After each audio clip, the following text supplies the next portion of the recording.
जय गुरु जी। संगत जी, काफी सारी संगत के सवाल अमृत वेला को लेके होते हैं कि अमृत वेले में हमें क्या करना चाहिए, कितने बजे हमें अमृत वेला करना चाहिए और क्या अमृत वेला हमें नहा के करना जरूरी है।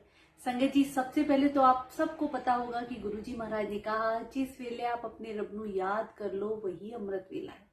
क्योंकि गुरु जी ने कहा गृहस्थी में रहते हुए हमारे पास इतनी जिम्मेदारियां होती हैं, हम कई बार सुबह नहीं उठ पाते हैं और नहीं कर पाते हैं, तो कोई बात नहीं। आप उठते बैठते सोते जागते हर वक्त अपने प्रभु को याद कर सकते हैं। कोई ऐसा नहीं कि इतने घंटे बैठ के जाप करना है या इस वक्त करना है या इस वक्त जोत जलानी है। गुरु जी ने हमें हर प्रकार के रिचुअल से दूर रखा। संगत जी, कोई बीमार व्यक्ति है वो भी ज्यादा देर नहीं बैठ के कर सकता है, तो आप मन में बस प्रभु का नाम लीजिए, हर वक्त गुरु जी को याद कर लीजिए, वही अमृत वेला है। पर संगत जी, कई बार ऐसा होता है कि कोई ऐसा कष्ट होता है जो जल्दी से कटने में नहीं आता है, और अमृत वेले का ब्रह्म मुहूर्त, उस वक्त इतनी पॉजिटिविटी होती है हमारे चारों तरफ, वो दैवीय शक्तियां होती हैं जो हमें आशीर्वाद देने आती हैं। संगत जी, आपने खुद देखा हो उस वक्त ना तो किसी की कॉल आती है, ना हम किसी से बात करते हैं, सब सोए हुए होते हैं।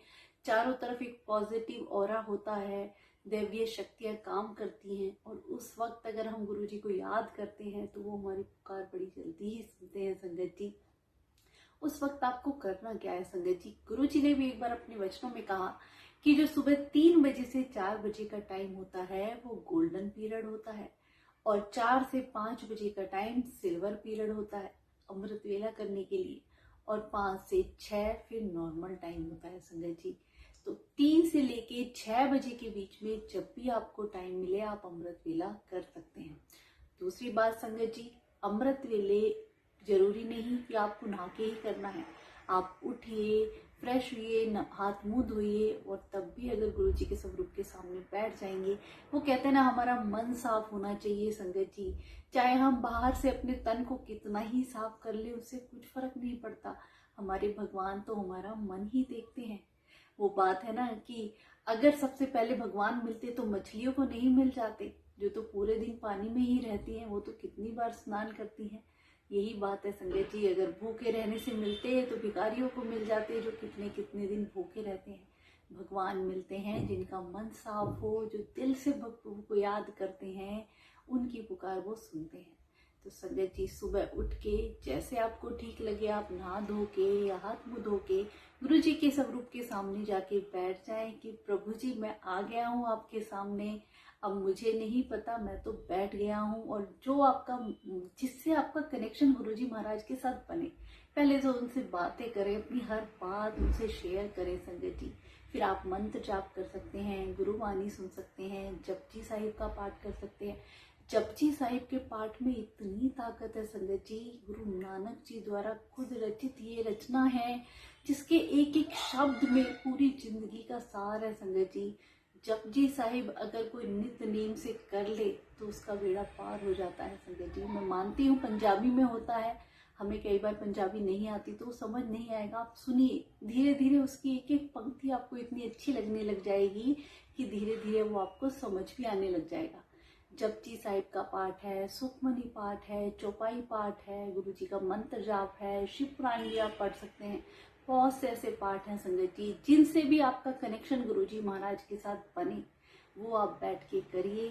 और उस वक्त अगर कहते हैं ना, कितने सालों की हमारी कोई कष्ट परेशानी है, कोई दुख है जो कटने में आता ही नहीं है, अमृत वेले का नित्य नेम का मतलब है संगत जी, एक ही वक्त में अगर आप सुबह 4 बजे बैठते हैं तो 4 बजे ही भगवान के स्वरूप के सामने बैठ जाए, 1 मिनट ना आगे ना 1 मिनट पीछे। और कुछ दिन आप जब ये नित्य नेम निभाते हैं तो भगवान भी उसी वक्त हमसे मिलने आते हैं। वो खुद इंतजार करते रहते हैं कि कब मेरा भक्त आएगा। मन नहीं लगता तब भी बैठे। संगत जी कहते हैं ना, मन रूपी घोड़ा इधर उधर दौड़ता है। पूजा में बैठते ही हमारे इधर उधर के ख्यालात, कोई चीज हम रख के भूल गए इतने सालों पहले, वो याद आ जाती है, किसने क्या कहा, क्या कहीं जाना है आना है, सब कुछ ऐसे दिमाग में चलता रहता है। पर धीरे धीरे आप प्रयास करेंगे, जब उस मन रूपी घोड़े को कहते हैं ना दवाई दी जाती है तो बड़ा उछल उछल के इधर उधर जाता है, उसे नहीं पता बीमार को दवाई दी जा रही है। बीमार क्या है? हमारा मन। और उस मन को जब हम नाम रूपी अमृत की दवाई देते हैं तो वो इधर उधर दौड़ेगा, पर धीरे धीरे जब उसे पता चल जाता है कि मुझे शांत करने के लिए दी जा रही है, तो धीरे धीरे उसे आदत पड़ जाएगी और वो दवाई लेके शांत हो जाएगा। तो ऐसे ही संगत जी, चाहे हमें नींद आए चाहे कुछ भी, नींद कब आती है संगत जी? जब कहते हैं ना फूलों की सेज में बैठ जाएं, सुकून में बैठ जाएं, तब नींद आती है। और वो अमृत वेला फूलों की सेज है, वहां जाके प्रभु के पास जाके हमें सुकून मिलता है, तब हमें नींद आने लग जाती है। धीरे धीरे आप प्रयास करें कि नींद ना आए। नींद आने का भी कारण है संगत जी, रात को कई बार लोग कहते हैं हम अमृत वेले नहीं उठ पाते। रात को आप समय से सोइए, 1 घंटे पहले अपने फोन वगैरह सब ऑफ कर दें। रात को सोएं तो गुरुजी महाराज से अरदास लगाएं कि गुरुजी सुबह आपसे मिलने की बड़ी इच्छा है, वो टाइम मेरा और आपका है, प्लीज आप उठा देना। तो गुरुजी महाराज उठाते हैं संगत जी, मेरा खुद का एक्सपीरियंस है। ऐसे गुरुजी महाराज हम पे दया करते हैं, पर हमारे अंदर एक वो चाव होना चाहिए गुरुजी से मिलने का। कहते हैं ना इतना कि सारे काम छोड़ के सुबह उठना है, बस मैं और मेरे गुरुजी। तो जब वो सच्ची पुकार आप प्रभु को लगाएंगे तो आपसे मिलने भी आते हैं और आपकी पुकार सुनने भी आते हैं।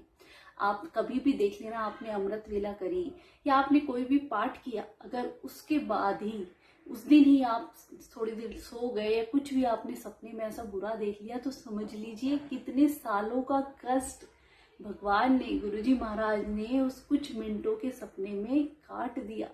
अमृत वेला में वो की गई भक्ति, वो ताकत है संगत जी, वो खजाना है जो हमें हर प्रकार के हमारे कर्म काट सकता है। और ये जितने भी पाठ हैं संगत जी, ये इतने शक्तिशाली हैं, जो भी इनका नित्यनेम निभा दे, वो कहते हैं ना उनका बेड़ा पार है।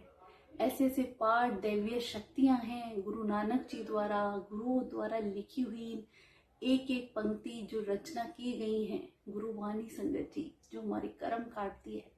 कहते हैं ना गुरु तो तुम्हारी तकदीर भी लिख सकते हैं, तो तुम अपना भाग्य बदल सकते हैं। चाहे हम कितने ही दुख में हैं, कितनी ही गरीबी में हैं, कोई भी परेशानी है, कुछ दिन अमृत वेले का नित्य नेम आप मेरे कहने पे करके देखें संगत जी। अगर आपके कष्ट ना कटें तो आप कहना। और इसमें कोई ऐसा नियम नहीं, कुछ नहीं, बस आपको अपना मन साफ रखना है। उस वक्त बस सच्चे दिल से ऐसी पुकार करें अपने गुरु को कि उन्हें आना पड़ता है और झोली भरनी पड़ती है संगत जी। पर हमारी पुकार बस इतनी सच्ची हो कि प्रभु सब कुछ आपको सौंप दिया है, अब आपने ही संभालना है। जब एक बार हम अपनी जिंदगी की बागडोर गुरुजी महाराज के हाथों में सौंप देते हैं तो वो आके नैया पार लगाते हैं। बस कमी हमारे अंदर रह जाती है कि हम वो सौंप ही नहीं पाते हैं। एक बार पतवार अपनी नाव की सौंप के देखिए, गुरुजी उसे किनारे तक ले जाते हैं।